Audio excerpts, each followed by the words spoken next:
সোমার পুরো শরীর থরথর করে কাঁপছে, হার্টবিটও বেড়ে গেছে। অজানা একটা ভয়ে ভেতর থেকে গ্রাস করে ফেলেছে ওকে। রিসিভ করব কি করব না করতে করতেই কাঁপা কাঁপা হাতে ফোনটা কানে ধরলো সোমা।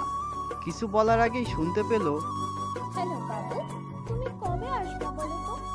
খুব তো বলেছিলে ওই গাইয়াটার থেকে ডিভোর্স পেপারে সাইন করিয়ে নিয়ে চলে আসবে। তাহলে এখনো আসছো না কেন? আচ্ছা, ও কি এখনো সাইন করেনি নাকি? তুমি না পারলে বলো, আমি নিজে সব ব্যবস্থা করে দেবো। সোজা আঙুলে ঘি না উঠলে আঙুল কিভাবে বাঁকাতে হয় আমার জানা আছে। সিজার কথা শুনে সোমার যেন দম বন্ধ হয়ে আসছে, মুখ দিয়ে কোনো কথাই বেরোচ্ছে না। বাবু, তুমি যত তাড়াতাড়ি পারো চলে আসো। আমি আমাদের বিয়ের জন্য খুবই এক্সাইটেড। এনগেজমেন্টের সব ব্যবস্থা অলরেডি হয়ে গেছে, এখন শুধু তোমার আসার অপেক্ষা। কি হলো জান, তুমি কথা বলছো না কেন? Hello hello hello. সোমা ফোনটা নামিয়ে মূর্তির মতো দাঁড়িয়ে আছে। ঠিক তখনই সাহেব রুমে ঢুকলো। ওকে ওভাবে দাঁড়িয়ে থাকতে দেখে চমকে উঠলো, ছুটে চলে আসলো ওর দিকে। এই, তোমার কি হয়েছে? এভাবে দাঁড়িয়ে আছো কেন? আশ্চর্য, কি হয়েছে বলবে তো? সোমা চমকে উঠে সাহেবের দিকে তাকালো, তারপর হাতে থাকা ফোনটা আস্তে আস্তে ওর দিকে বাড়িয়ে ধরলো। কি ফোন দিচ্ছ কেন? কেউ কি ফোন করেছিল? হুম। কে? সোমা সাহেবের কথার কোনো উত্তর না দিয়ে চুপচাপ গিয়ে সোফায় বসে পড়ল। সাহেব একবার কল লিস্টে চোখ বুলাতেই বুকের ভেতর ধক করে উঠল। যে ভয়টা পাচ্ছিল তাই হয়ে গেছে। সিজা ফোন দিয়েছিল। কল ডিউরেশনটাও বেশ লম্বা। সাহেব মনে মনে হিসেব করছে, না জানি এই মেয়ে কত কি বলে দিয়েছে, যে কারণে সময় এমন নির্বাক হয়ে আছে। সে যাই হোক, সোমাকে আমি ম্যানেজ করে নেব, কিন্তু ওদিকের ব্যাপারটা তো দেখতে হবে, না হলে যে সব প্ল্যান ভেস্তে যাবে। সোমা, প্লিজ তুমি আমায় ভুল বোঝো না, আমি তোমাকে আর ঠকাবো না। রিশান আর সিজাকে যে ওর পাপের শাস্তি দিতেই হবে আমায়। সাহেব রুম থেকে বেরিয়ে এসে ঝটপট সিজার নাম্বারে ডায়াল করলো। হ্যালো বাবু, তোমার কি হয়েছে? তখন কথা বলছিলে না কেন? ওই মনে হয় নেটওয়ার্কের একটু প্রবলেম ছিল, তাই শোনা যাচ্ছিল না। আচ্ছা বাদ দাও, এবার বলো, সোমা কি ডিভোর্স পেপারে সাইন করেছে? না করে আর যাবে কোথায়? সত্যি বলছো? এত ইজিলি সব মেনে নিল?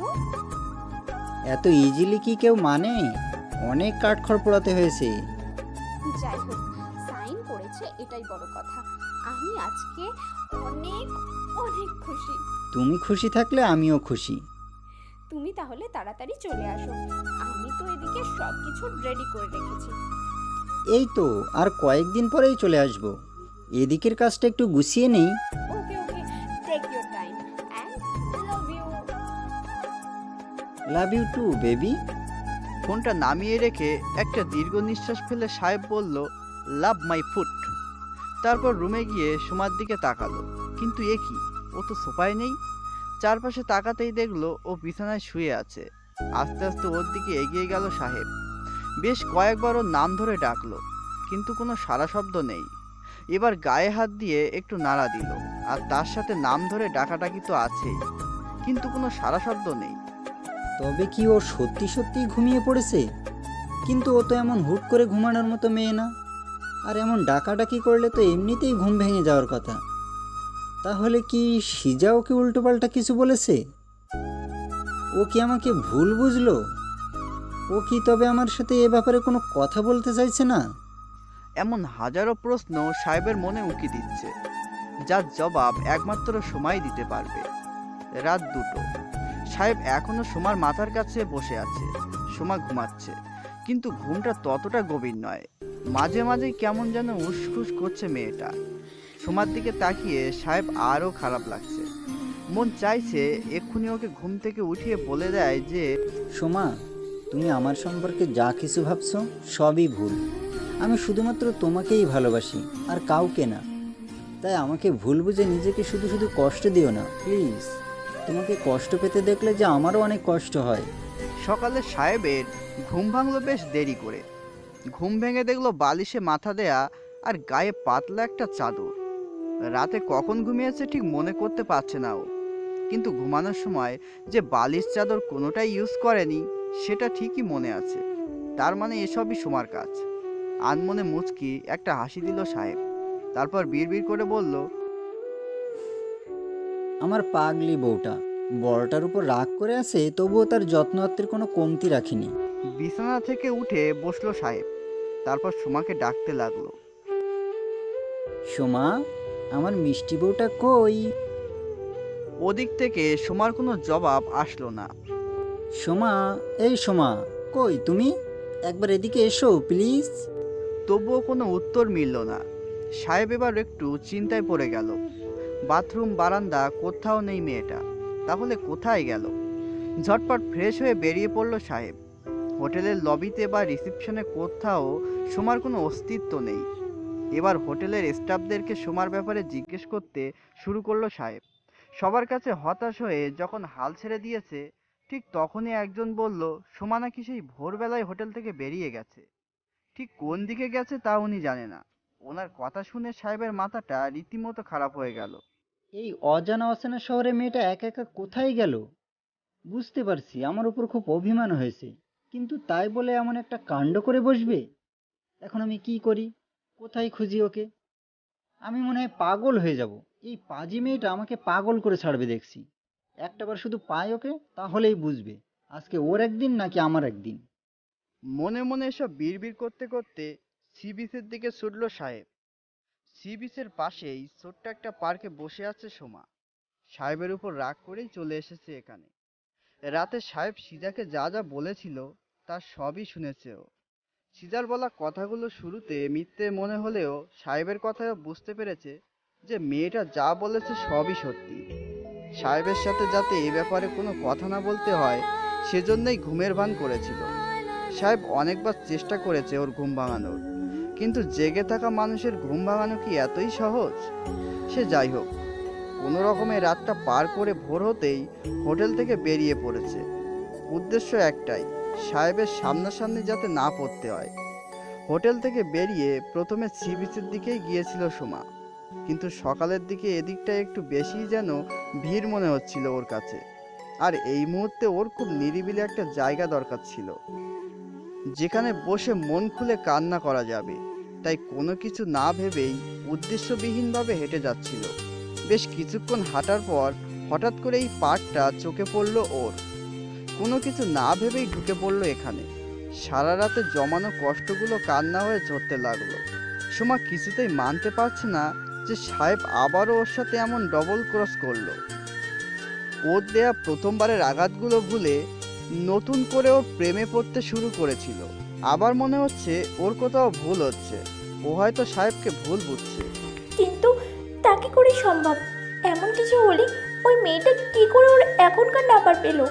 যেখানে আমি ওর ওয়াইফ হয়েও ওর নাম্বার জানি না, সেখানে ওই মেয়ে কি করে? আর তাছাড়া ওকে বলা সাহেবের ওই কথাগুলো। আর কিছুই ভাবতে পারছে না সোমা। মাথাটা কেমন যেন ভারী ভারী লাগছে। একটু চিৎকার দিয়ে কাঁদতে ইচ্ছে করছে, কিন্তু সেটা তো সম্ভব না। তাই মাথা নিচু করে নীরবেই চোখের জল ফেলতে লাগলো। পার্কের এই পাশটাতে তেমন লোকজন নেই। সকালবেলাতেই মানুষজনের আনাগোনা একেবারে নেই বললেই চলে। স্থানীয় কিছু পকেটে ছেলে অনেকক্ষণ ধরে খেয়াল করছে পার্কের কর্নারের দিকের একটা bench.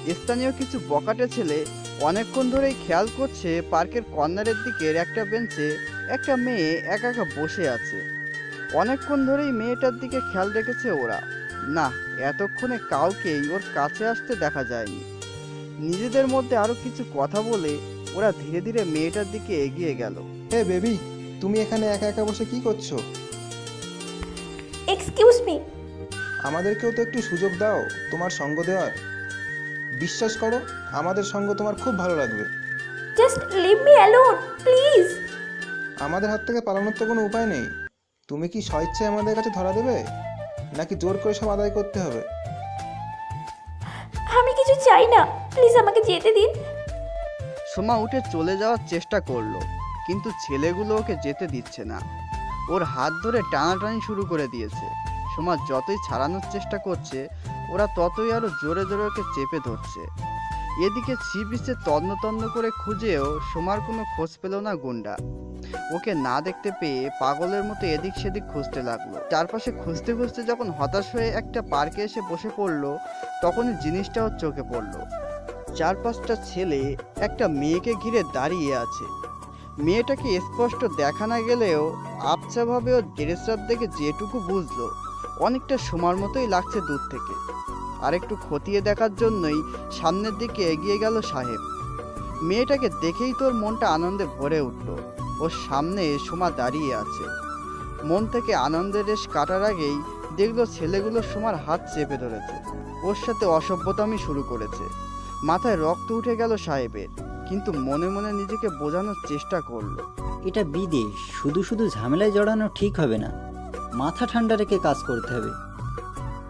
Hey, what are you doing? I said leave me alone. Baby, তুমি এখানে? সেই কখন থেকে তোমাকে খুঁজছি। রাগ করে এমন কাণ্ড কেউ করে কখনো? সাহেবকে দেখে সোমার হারানো শক্তি ফিরে এলো। ওই ছেলেগুলো চমকে উঠে ওর দিকে তাকালো। সেই সুযোগে সোমা ছুটে গিয়ে সাহেবকে জড়িয়ে ধরলো, আর সাহেবও পরম মমতায় ওকে নিজের সাথে আঁকড়ে ধরলো। সোমা কান্না করছে দেখে ওর চোখের পানি মুছে দিতে দিতে বলল, ভয় পাচ্ছ কেন? আমি তো আছি, তাই না? এই, ওকে আমাদের কাছে দিয়ে দে বলছি। না, কখনোই না। তোমরা কোন সাহসে ওকে শুতে আসো? ওই, কে হোস রে তুই ওর? I am her husband. ছেলেগুলো সাহেবের কথায় হকচকিয়ে গেল। কিছু বলতে যাবে, তখনই পুলিশের গাড়ির হুইসেল শুনে ওখান থেকে ছুটে পালালো। সোমা তখনও সাহেবকে জড়িয়ে ধরে রেখেছে। সাহেব আর কোনো কথা না বলে সোমার হাত ধরে টানতে টানতে ওকে হোটেলে নিয়ে গেল। সোমাও কোনো বাধা দিল না। রুমে ঢুকেই, এসব কি ছিল সোমা? হঠাৎ এমন কেন করলে? কি হলো? কথা বলছো না কেন? আমি তো কিছু জিজ্ঞেস করেছি, তার উত্তর দাও। আমার ভালো লাগছে না, আমি গেলাম। কোথাও যাবে না তুমি। আগে আমার প্রশ্নের উত্তর দেবে, তারপর যাবে। সোমা কিছু না শোনার ভান করে ওখান থেকে চলে যাওয়ার জন্য পা বাড়ালো। সাহেবের ধৈর্যের বাঁধ এবার ভেঙে গেল। রাগের মাথায় ওকে একটা চড় মেরে বসলো। সোমা অবাক হয়ে সাহেবের দিকে তাকালো। সব সময় এক লাইন বেশি বোঝো তুমি। সেদিন সিজা রিশনের প্ল্যানটা ধরতে পেরে কাউকে কিছু না বলেই বাড়ি ছেড়ে চলে এলে কেন? আমাকে সব কিছু খুলে বলতে পারতে না? তাহলে আমরা দুজনে মিলে কিছু একটা উপায় বের করতে পারতাম। আর আজ কোনো কিছু না বলে এভাবে বেরিয়ে গেলে। আমি যদি ঠিক সময়ে ওখানে উপস্থিত না হতাম, তাহলে তোমার কি অবস্থা হতো একবার ভেবে দেখেছো?